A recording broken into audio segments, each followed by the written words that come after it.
Good afternoon. My name is Melissa Slaymaker. I am the South African Ambassador for Women in Tech. And today we are doing a fireside chat with Monica Singer. So before I go into introductions with Monica, I'd like to share with you just a little bit about what Women in Tech is about for those that may not know. Women in Tech is a non-for-profit global organization that is really there to to accomplish two main things. And one is to close the gender gap in technology, and the other is to help more women and girls embrace technology as a career or as a subject. And so by doing that, we aligned ourselves with 5 of the UN's Sustainable Development Goals, which are education, entrepreneurialism, social inclusion, science and innovation, and of course diversity. And through the work that we do, we have impact, and we actually create events, and we aim to actually take action and make things happen rather than just talk about it, which is obviously great. But we want to have action and objectives, and we want to see the world change for the better and to help more women get into technology and stay into technology. So as part of our Women in Tech South Africa chapter, which was launched in March this year as part of the 24-hour world tour, which was very exciting, we aim to put spotlights on more amazing women in technology that have got great stories to tell. We call them STEM stories, and to basically inspire more people to to get to where they are, and to embrace each other, and to work in collaboration, and to network, and to essentially build their career in technology. So with no further ado, I would like to introduce you all to Monica Singer. Hi, Monica. How are you? Hi. Nice to be here. Thank you. Hi, everybody.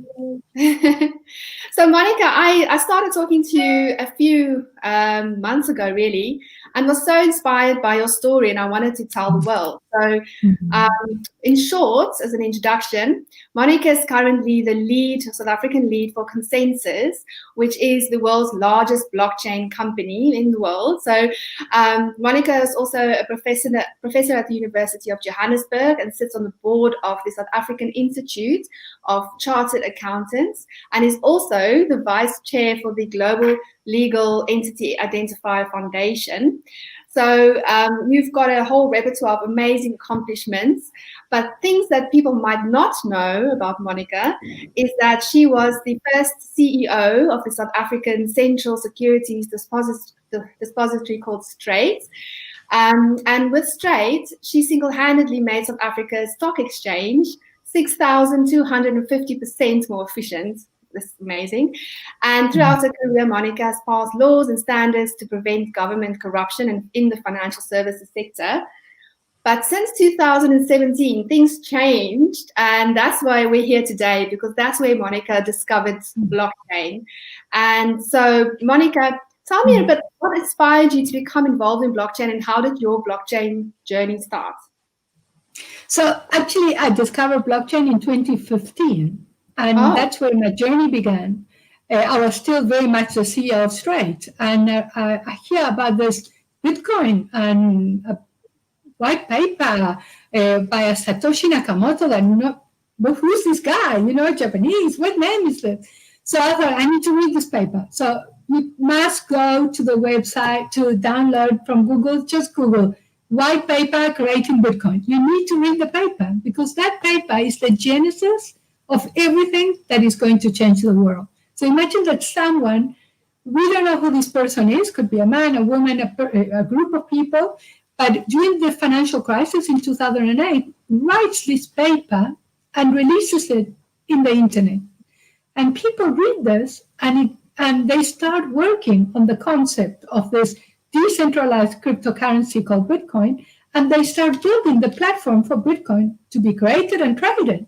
And then, and that happened in 2009. So I only got to find out about this in 2015. So I read the paper, and I literally started crying. Why? Because after working for the financial markets in South Africa for 20 years, trying to build and re-establish South Africa as one of the best financial markets in the world, what we had to do was to centralize the information of all the trades in the financial markets. And the company I ran, we were the central database of all this information. Okay, and we realized after trying very, very hard that we had hit the wall in terms of being able to enable the investors to have information real time, or the issuers have information real time. Why? And the settlements still, we started with settlement taking 5 days. The settlement was taking 3 days. We wanted to go real time and we couldn't. So every time that we tried to improve what we had achieved, which was very good in terms of those standards, the standards that we understood at that time before the crisis, it was the best model in the world, but it wasn't good enough. And then I read the paper and I cried, because in this paper they gave me the formula as to what has to be done in financial markets and in every single industry to prevent corruption and to improve transparency and release of real-time information. So that's why I encourage absolutely everybody to read the paper, because the model is what I'm going to explain later today. In short 15 minutes, I'm going to explain how this paper changes the way that the whole capitalist system is based on. So the capitalist system is based on, remember, I'm an accountant, so we are trained to record transactions double entry. That system was created 500 years ago by a monk, and we're still using the same system. And then everybody's wondering, why are people still committing fraud? And I'll show you today why they're committing fraud and why the fraud is possible. But then Satoshi said, no, we need to throw away that because it created the financial market crisis. And therefore, we need a new way of thinking of how you're going to account for transactions. So I'm going to show you how that is going to be done, how it's being done. And then you'll see that then you start saying, wait a second, if you can do this for Bitcoin, you can do this for every single industry. So that's how since 2015, at the beginning, 2015, 2016, when I was reading the material available in the internet for free, I was always up to date. Trust me, today, even though I spend more time than ever, full time in this business, I'm never up to date, because every day something crazy is happening somewhere in the world that blows your brain away. But really, it's like, oh my God, how did they think about doing that? So that's why it's such an amazing, I cannot tell you the journey I'm on, because in the world that I came from, legacy financial markets, I couldn't say that every day we had something incredible happening. It was like same old, Straight has to operate day in, day out. The main thing is that it must operate. That's it. It's like a little machine. But God forbid if you want to introduce innovation. Innovation is not the language of financial markets in the legacy world. But in the world that I'm in, which starts with the crypto assets, cryptocurrencies, tokenized everything, the innovation is happening every day.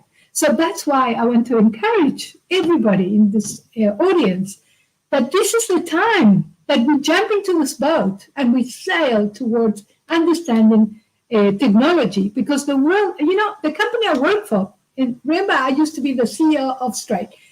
Everybody will tell you, if you want to be a CEO, be a chartered accountant. You'll get the job. And it's true. Being a CA, a chartered accountant, equips you to be the CEO of a company. But in future, you forget it. My degree of CA, it's totally useless in the new world order. It's the tech people are going to be the ones that are going to lead the way. And we, the accountants, will just pray that we're going to be able to catch up to what the technology and the techie people, the language, the way of thinking. So that's why I truly believe that I would never, my daughter's a chartered accountant. If I had my children again, I would say study computers. My nephews, my grandchildren, I'm saying, guys, you're going to study computers. That's it, because that's the future, Excellent. Monica, one of the questions that came through just was, you mentioned the white paper. Can you just say again what the white paper was called?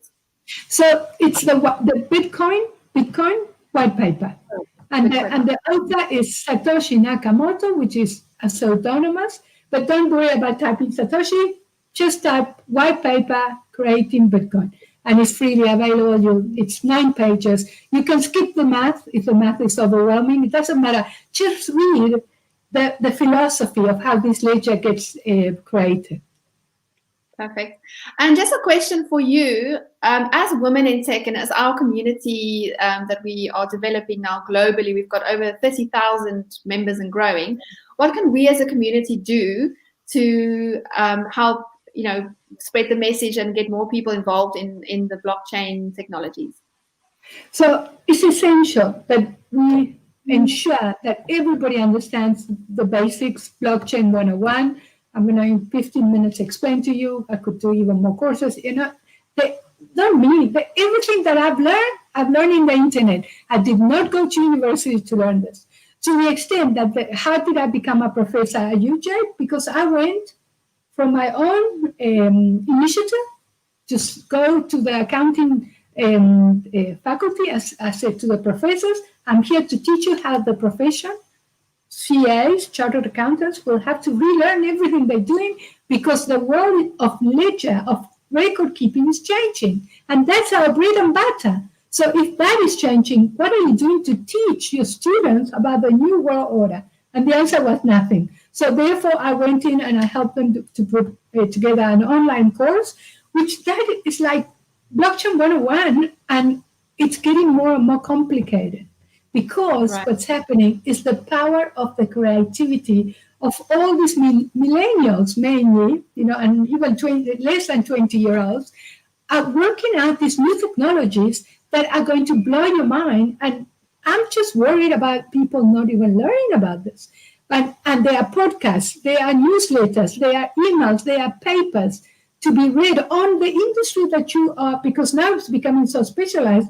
You should start, yes, you do the blockchain 101, but then you're going to have to study and learn how to cope with the industry you have a passion for. And I had to learn about every industry because working for Consensus, we are blockchaining the world on every single industry that you can imagine. So it's been fascinating. The things that I had to learn, I can't believe I'm learning so much, it's amazing, So, they always say, if you're the most intelligent person in the room, you're in the wrong room. So thanks God I left straight because I was in the wrong room. Imagine being the CEO, you know it all, blah, blah, blah. When I left, I realized I knew zero, nothing. So it's a wonderful journey to start again. It doesn't matter how old you are. It's the willingness to put yourself through a process of, they say what made you successful in the past won't make you successful in the future. And that is so true. It's irrelevant that I was the CEO of Straight. It's my willingness to learn every day, on my own. I'm a self-taught person in the internet. There's all these courses. And I read everything that comes my way, every day. Every weekend, you should see. When I'm on the treadmill, I'm reading. When I'm in the toilet, I'm reading. You have to read all the time. The podcast, everything. It's the key. And the most beautiful thing is that the internet is open, available for anybody to actually upgrade their skills. That's perfect. Monica, your passion definitely shines through, and it's such an honor to have you as part of this series. So thank you so much. Without further ado, I'd like you to share your presentation. So I'm just going to add you to the screen. There we go. And I can see your screen, so I will let you continue. Can you see my presentation? Yes, I can see it. So we can see it. Thank you. Excellent. So I'm going to, in 15 minutes, give you the very basic explanation as to why this technology is going to blow you away, because it's going to change absolutely everything. So I hope that at the end of this interview, at least one of you is going to say, I'm going to go and learn about blockchain. So let me give you a little bit of background. When the baby boomers, created the financial markets, we did not think that we could trust anybody. We could not even trust the internet. So what we did is that we said, we're going to trust people of authority. So, for example, when you get married, you have, a priest or a judge or someone that is going to witness the marriage. When you buy property, you don't go directly to the seller. If you are a buyer, you have to go through an estate agent, a lawyer, someone of trust to do the transaction. When you produce music or art or whatever, or books, you always have to go through an intermediary. Why? Have you ever thought, why are we doing this? Why did we stop trusting that there were other ways? Because in reality, the technology we had was not capable of coping without a trusted intermediary. So then the consequence of this is very simple. When you have all these independent parties that have to verify the transaction in the stock exchange, there's no ways that the buyer and the seller can ever talk to each other. The buyer and the seller, they both have to get a stockbroker. They both have to deal in the JSE, the stock exchange. They have to use the Central Securities Depository, a bank, the central bank, all of these parties that add to the cost and the complexity of the transaction. So everybody will then charge fees. And if they do charge fees, imagine the increased cost. That's why there's very few South Africans that can buy shares directly on the JSE. You buy shares via your pension fund, via unit trust, by other ways, but not directly because it's so expensive. And that is one simple example. And then the other thing that we have done, which all you ladies in tech will understand, that when you have a central database, you're creating what is called the honeypot. And a honeypot means the hackers will love to grab this data and hack it.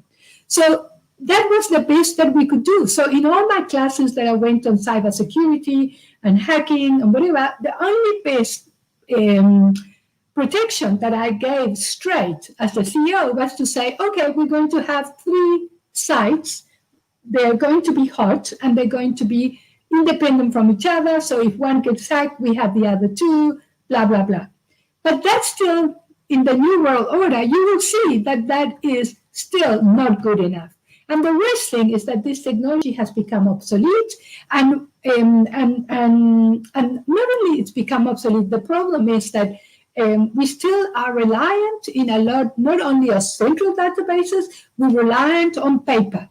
We rely still on, just to tell you an example, I don't know if you know, the deeds office for title deeds had to close down during COVID because they're still using microfishing. And many of you will have never heard of microfiche. You can Google it. It's a pathetic, like antiquated technology that I cannot believe we're still using this technology. So what this blockchain technology is going to push for absolutely everything to be digitized. So I want you to look at this incredible slide. I love this slide because you cannot imagine that what we are actually creating is that we are digitizing absolutely every single asset or information. So one of the key principles in blockchain is called self-sovereign identity. That means that in future, every single individual in the world will have their own data under their own control in a cloud, and they will share the data when they want to. For example, the qualifications are not going to be centralized in a database of the university. It would be in your own database under your control for your own qualifications, your ownership of your motor vehicles, your own medical records, complete medical file under your control. Your shares, of course, your usage of electricity and water, and you'll be able to swap it with your neighbors. Your money is going to be totally digital, no more use of cash. You will have your e-wallet. You will be able to pay directly from one wallet to the other. You will have your identity, your passport, all under your control, your record of title deeds, any music you buy, any music you produce, any music you want to sell. Art will be digitized, and then you will be able to buy fractional ownership of art, and then you're going to be able to swap the fractional ownership of the Mona Lisa with, let's say, the fractional ownership of this beautiful piece of jewelry that you've got, and you will swap it because everything has become now a digit, we call it a token, and all of that information will be traded in this incredible ledgers that I'll explain to you in a minute. So also going back to the beginning of the internet, for those that remember, when the internet was created truly for the information exchange. So we were exchanging emails, information, text. Then it evolved into voice. And then, even better, it evolved into video. And today, which is a miracle, for me it's a miracle that in 1995, 96, when the internet started, I could have never imagined that one day we would have an app called WhatsApp and that we will press a button and call anywhere in the world for free. And that's where we are in terms of the Internet of Value. The Internet of Value is the last component of the Internet.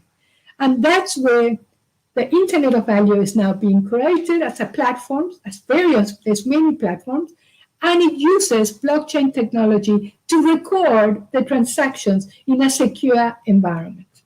But it uses the Internet. And then the key characteristic of this technology, it comes also with the evolution of the Internet. So the Internet 1.0 was really text, image, and hyperlinks. Then, as it evolved, we have these new companies coming in. It's called the FANGs, Facebook, Amazon, Netflix, Google. But they were offering goods and services, and we thought that they were doing these things for free. Little did we know that we ended up being the product. And little did we know, like I'm sure, I hope that all of you have watched the movie, The Social Dilemma in Netflix, where they explain how these companies are actually, through the social media, they're influencing the way you think, besides the fact that they're also abusing the data you're sharing. So that's why the engineers of the internet have said, this is enough abuse, enough of the power of the silos and monopolies. And therefore, what we are now seeing is the evolution of Web 3.0, where this Internet of Value will play a key role, especially the platform called Ethereum that was created specifically for recording this ledger, the decentralized blockchain, in a secure manner. And therefore, in this Web 3.0, every time you share information, you will not have to go via a Facebook or Google or whatever. You will go peer-to-peer. And that is one of the key characteristics of why the world is changing completely. So the key word that you have to just make sure that you've got that in your mind. If any client or anybody says, I've got a blockchain solution that I'm centralizing, that's not a blockchain solution. A blockchain solution is decentralized, and it goes peer-to-peer without the intermediaries. It's inclusive because you can bring everybody. It doesn't matter where the person is. There's no more walled gardens, walled gardens that we have built between countries and technologies. When you use mainframe and Swift messages, it's all a walled garden. The ability to interact and interface between one technology and another is quite complicated. In the case of the internet, it's very simple. So it becomes inclusive and you can reach so many more people. Then it's robust because the internet will have the ability, you will see when I explain to you the blockchain, that the ledger that you record all the transactions is not centralized. The ledger is totally decentralized, and it could be sitting in any country in the world in the internet. So it's very hard for people to hack this record of ownership. Then it can also be very much uncensorable. Yes, many governments, like in India, they are going to try to pass a law to say you're not allowed to trade cryptocurrencies, but I truly believe that they're going to have a big difficulty in stopping this. And then finally, it's totally egalitarian because it doesn't matter where you are in the world, your political affiliation or, who you are. It's the power is given back to the individual. So that's why they call it the democratization of trust. Trust is based on the computer and not on people. So let me explain how that works. So very quickly, I'm going to show you the crazy world, that this capitalist world that we invented as accountants, actually. How does it work? So this is how it works for every industry. But I'm going to use one simple example. I'm going to use these two people at the bottom. I'm going to call them a buyer and a seller. So one person buys computers from the other. In the books of the buyer is going to record debit computer, credit cash. In the books of the seller, this guy is going to record debit cash, credit computers. Do you realize that these two guys, when they record all these transactions, they don't care what each other is recording in the books. That's not their problem. And on top of that, the capitalist world said everybody must have a bank account. So everybody has to have a bank account. They have to do bank reconciliations, etc., etc. Then everybody must have an auditor, okay? Listed companies, etc. So the auditors are those two people on the extreme right and left. And I can tell you that the auditors have no hope in hell to find out if there's fraud when there's collusion. So let's assume the buyer and the seller are cooking the books, or the buyer is really, really fraudulent and is really cooking the books and not telling anybody. The auditor, if the whole management team or the board is in cahoots, the auditor cannot pick it up. That's why we still question why there are audit failures like DBS Bank or Steinhoff or even Wirecard. We don't understand why this is happening. Then let's assume that you have the taxman.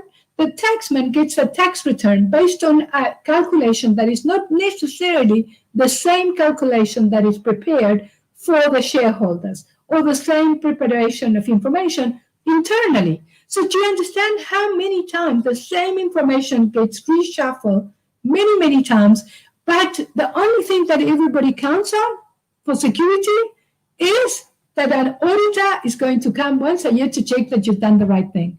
And we know for a fact the auditor is in a predicament, because if the controls are not there, you can actually pull the wool over the eyes of any auditor.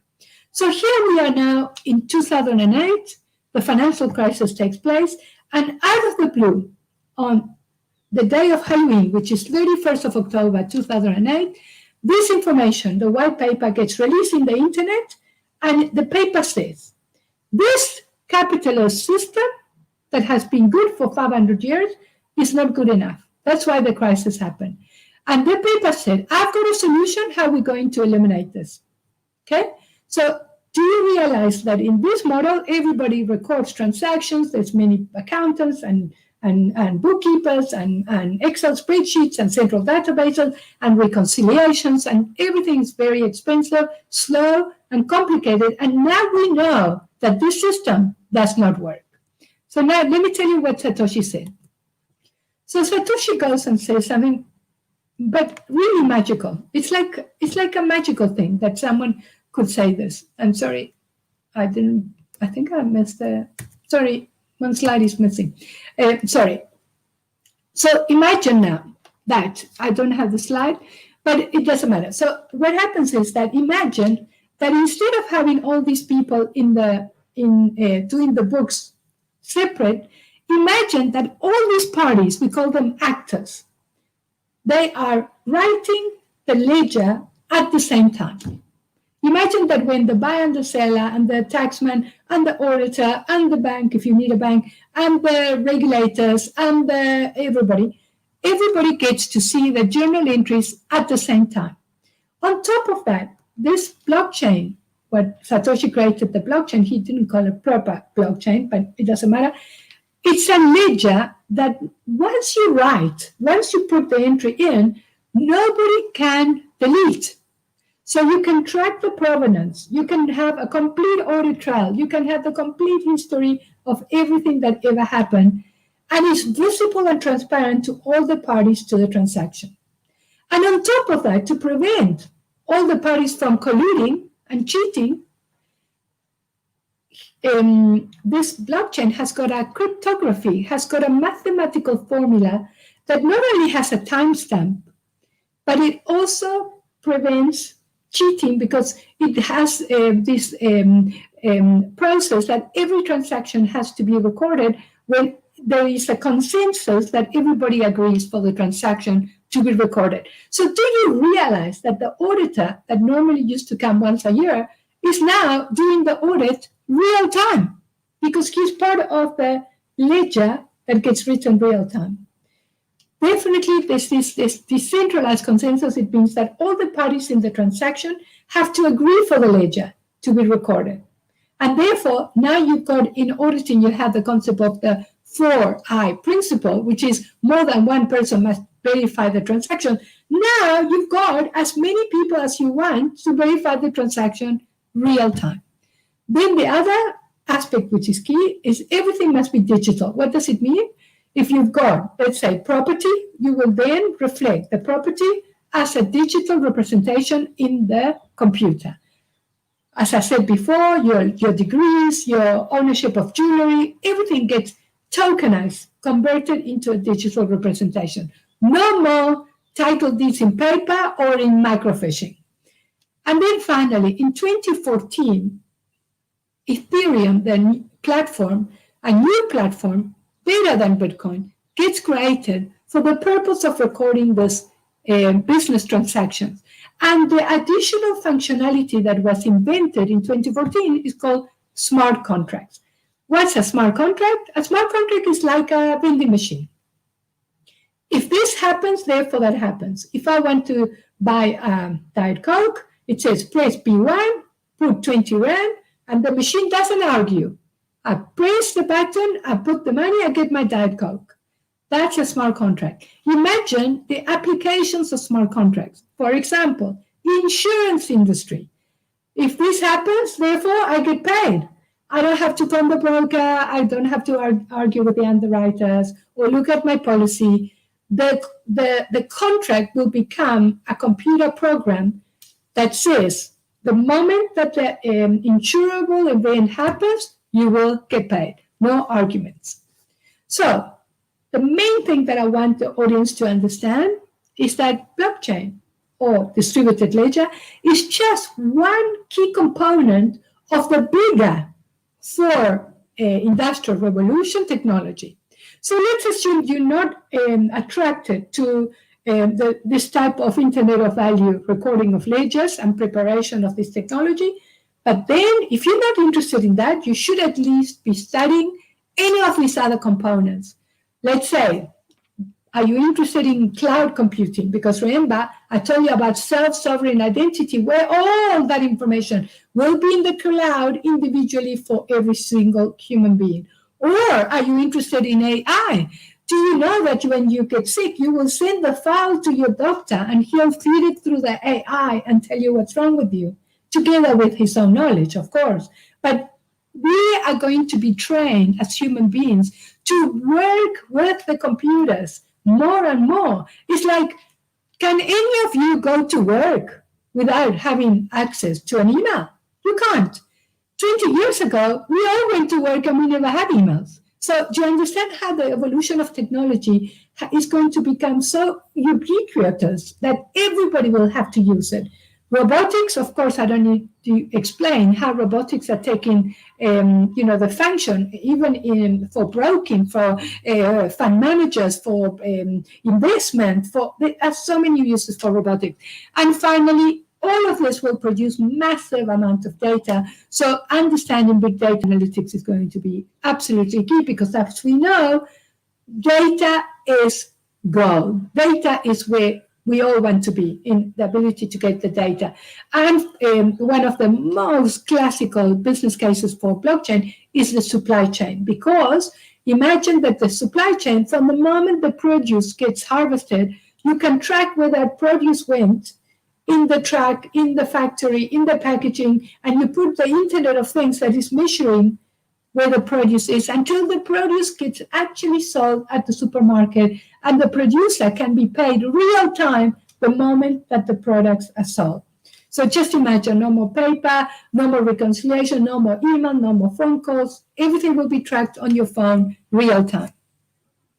So you have to understand that the world will move from this centralized, remember that story I told you about the stock markets? You have to go via the broker, via the stock exchange, via a centralized model, to a decentralized model where the buyer and the seller will be able to talk to each other, all the ledgers will talk to each other, and you will not need an intermediary. The other thing that I need to mention, because this is something that I cannot tell you, it's going to blow you away when you learn about this. It's called the decentralized finance. It's building a new financial system that it's built on technical code, and that means that the code is what brings the trust for the transaction. So, for example, when you want a loan, you normally go to a bank. In future, you won't go to a bank. There are going to be many, many websites that are going to be available for you to actually borrow or lend, all very much controlled by a smart contract functionality. Today, we are already seeing areas where people can do listings without having to go via a stock exchange. So you list, it's called an ICO, initial coin offering, where these tokens get released as securities in the internet, and people buy it, and everything gets recorded in the ledger in this immutable record of ownership, which is totally transparent. And the information of these trades that happen all real time, it's totally freely available. If you want to buy the information of the trades in the Johannesburg Stock Exchange, you're going to have to pay for that information.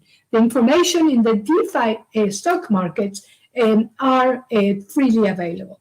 And then finally, you're going to see that the central banks are going to start coming into the market to convert the fiat currency, which is the rand, the dollar, the yen, into what we call a stable coin, which will behave like a cryptocurrency and will enable people to use a fiat currency in the same way you use Bitcoin or Ether or any other of the many cryptocurrencies that exist in the world today.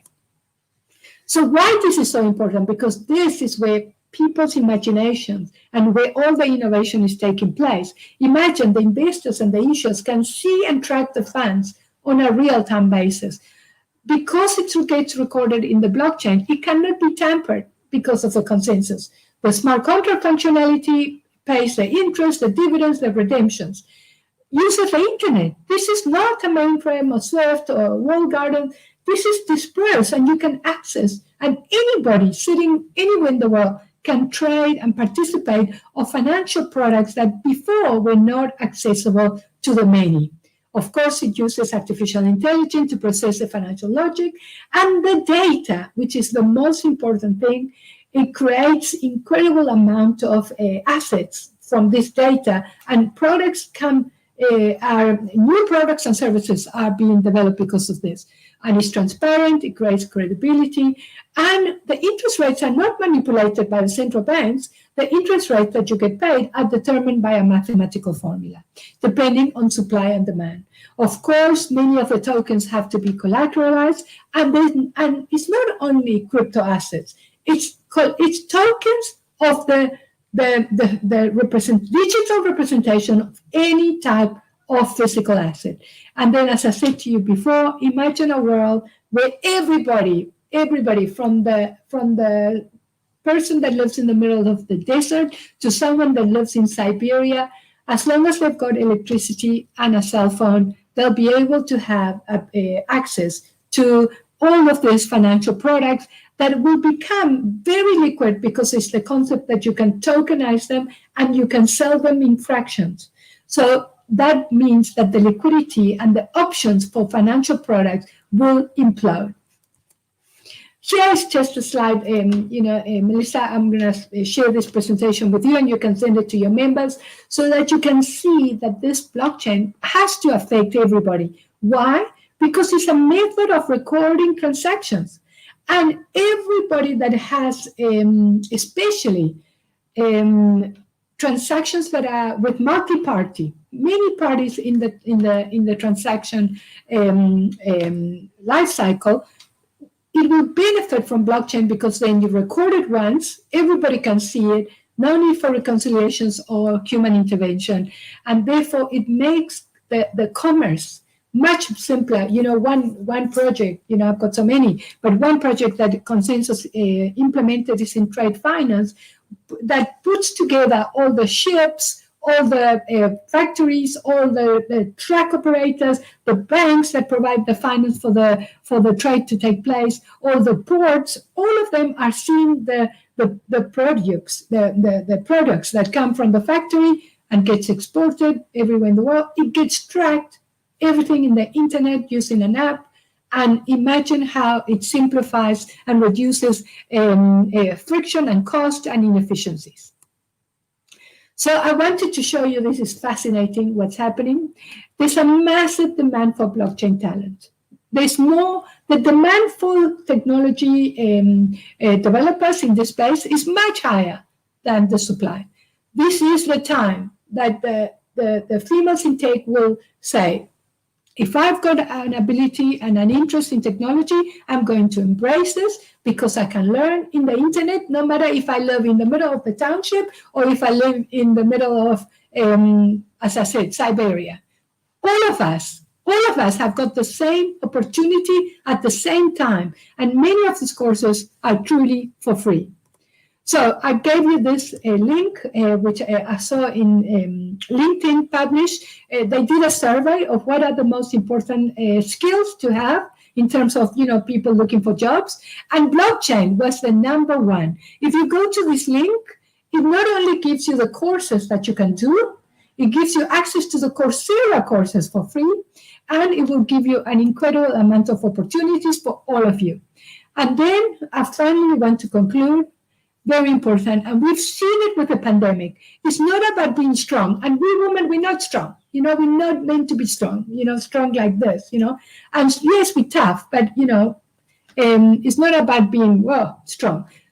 And actually, it's not even about being intelligent, but it's about the ability to change.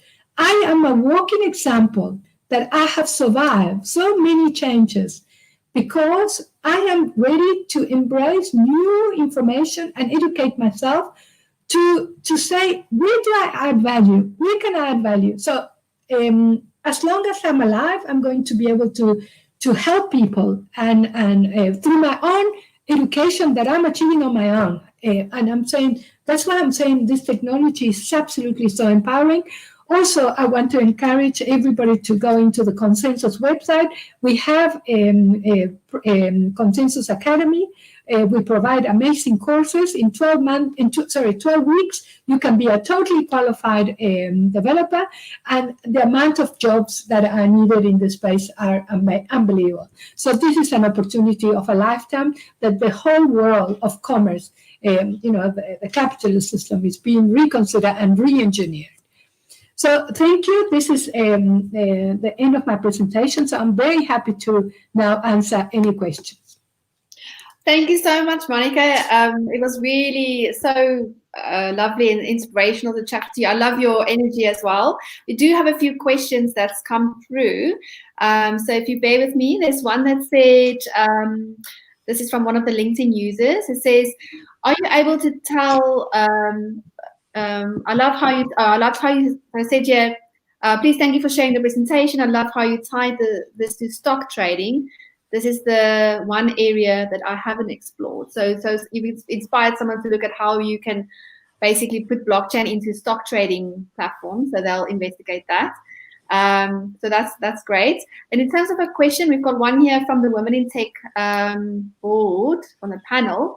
So they've asked, when looking at how tech investments have changed in the short period between pre-COVID and today, according to the CIO survey in 2020, edge computing and Internet of Things seem to basically stand out as clear winners when it comes to the investment. Blockchain also stands out, but not as much. So in what ways will blockchain tech continue to evolve in order to attract further investment and secure its importance as a vital tech in the future? So that's an interesting point. So if you do proper research on IoT, and you will see that it's been proven that IoT can be hacked. So they realize that if they put the IoT recorded in a blockchain, then it's secure.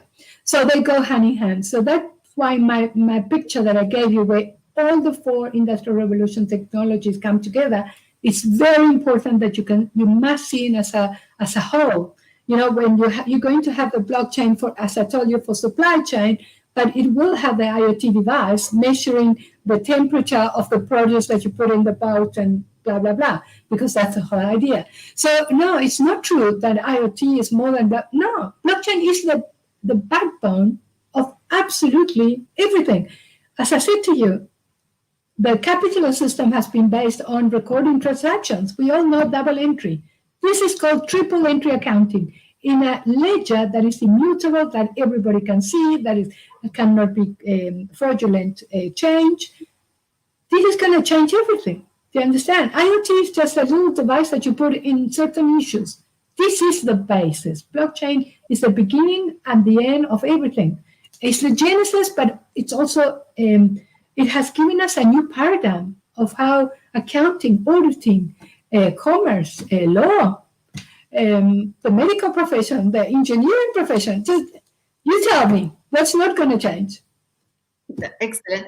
And I think one final question on here that I think we'll have time to cover is in terms of business opportunities, what are some of the business opportunities that women can pursue as a result of blockchain technology? So I know you've mentioned some of them in your previous slide, but as a reminder, what if you now go and do blockchain courses, what kind of business opportunities do you think you could leverage or get exposed to?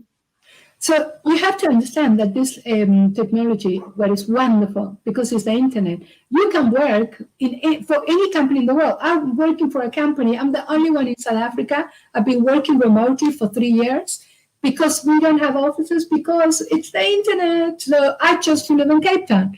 But the rest of the team, there's 700 of us, we all over the world, so it's fascinating to have a Zoom call and find out where they stay, and that's where the point that I'm trying to make is, people, if you do the courses to know how to program in blockchain, you will get a job in any company in the world. There are so many postings today that if I was an IT person, I would definitely I've got a job already, but if I didn't have a job, I would recommend to anybody to do the Consensus Academy programming course and learn how to program on blockchain in the Internet of Value, and that you'll have a job in the most amazing companies in the world. So, and the beauty of being able to work remotely is the flexibility. I work, crazy hours because I choose in the morning to the gym and go for a walk, really. So I can do that, and that's what this technology will give. It will give that flexibility that we will be able to always have it all. In my generation, we couldn't. We had to be at the office 7 o'clock until 7 o'clock, and then we had kids, and we had to fight with trying to juggle it all. And the key topic in women forums was work-life balance, and we never had any balance. But with this, the new world order is that you will have your balance, but you will integrate your life. You will have your child sitting in your lap, and you'll be working, and having a Zoom meeting. It's fine. What I'm saying is that this is the beginning of wonderful changes for all of us women, that we will be able to have it all even more than ever. And even remember, even the fact that you will get paid in your e-wallet under your control. Nobody has to see what you earn, and nobody should see what you earn. You shouldn't tell that to your husband. You don't share that information. You keep it to yourself, and nobody can abuse you, because women are currently getting paid in cash, carrying the cash in the bodies, and then they get attacked. It's going to disappear. The quality of life will improve for us, because we will embrace this technology, and we will therefore take control. And you know what? We don't even have to be discriminated anymore, because it depends on the quality of your work. It doesn't matter if you're a woman or who cares. You don't even talk to people anymore in the office. You do it in the computer. So it doesn't matter. Excellent. Monica, I want to thank you so much again for your time being part of this Insight series with Women in Tech. I really, really appreciate it. And I hope that your goal today was, you said if I can inspire one person, but I'm sure you inspired many people. So thank you so much again for your time. Thank you, Melissa. Thank you to you and to everybody. And please don't hesitate to go into the Consensus website. We have so much amazing material. And thank you. Okay. You're very welcome. Thank you. Thank you. Bye-bye.